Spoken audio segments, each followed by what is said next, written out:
Hi guys, কেমন আছেন সবাই? তো আজকে আমি শেয়ার করব মহারাষ্ট্রে আমার প্রেগনেন্সির ১ম আরকি যে জার্নিগুলো মানে যে সুবিধাগুলো আর অসুবিধাগুলো হয়েছিল তো সেগুলো আরকি।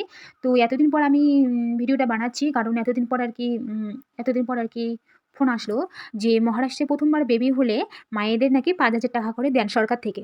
আজকে আমার বেবির বয়স ৪ বছর আর এখন স্কুলে যায়। আর এখন ফোন করে আমার কাছে প্রেগনেন্সির যে কার্ডটা দিয়ে ডক্টর দেখিয়েছিলাম আর তারপর ওই কার্ডটা যেটা বেবি হওয়ার পর টিকা দেওয়ার লেখাগুলো থাকে তো সেই কার্ডটির ছবি, বেবির জন্ম সার্টিফিকেট, মায়ের আধার কার্ড চাচ্ছেন। তো ৪ বছর পর কি সেগুলো থাকে? হ্যাঁ, সবকিছু আছে। শুধুমাত্র যে কার্ডটি আরকি ছিল ওই কার্ডটির ১ম পৃষ্ঠাটি কোনো কারণে ছিঁড়ে গেছে। তো ওই কার্ডটির পৃষ্ঠাটি নেই আর। তো আমি বললাম যে, "ওই পৃষ্ঠাটির মানে ওই কার্ডটির ১ম পৃষ্ঠাটি নেই আর সবকিছু আছে।" তো বললেন যে, "১ম পৃষ্ঠাটি নাকি লাগবে না আরকি। ওখানে লাগবে আরকি। ওখানে যেহেতু নাম আছে তো তারিখ-টারিখ সব আছে তো ওটাই আরকি লাগবে।"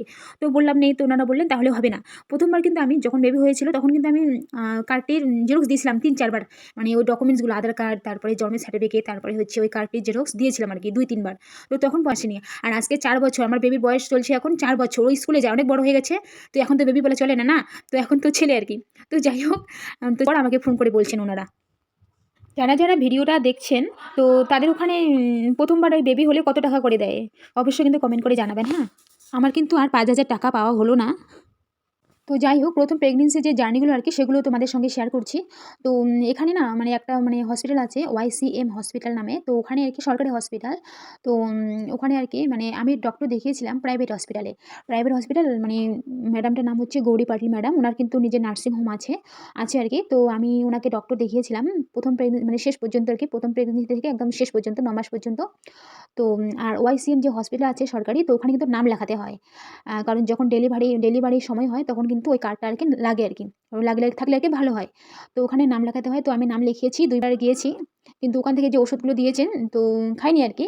তো প্রাইভেট যে মানে ডক্টরে দেখিয়েছি ওখান থেকে ওষুধপত্র আরকি আমি খেয়েছি।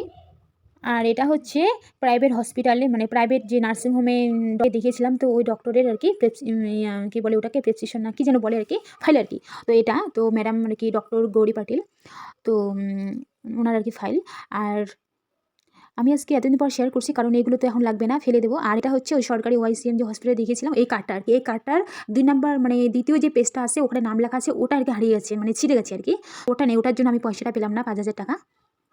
তো আমি ভাবলাম এতদিন পর তো এই কাগজপত্রগুলো লাগবে না। তো সেজন্য আরকি। আর এটা হচ্ছে আমার যে সিজার হয়েছিল তো সিটি স্ক্যান হয়েছিল সে মানে যে সরকারি যে YCM এ যেখানে সিজার হয়েছিল তো ওখানকার আরকি সিটি স্ক্যানের আরকি মানে সিটি স্ক্যানের আরকি ফাইল আরকি ওটা।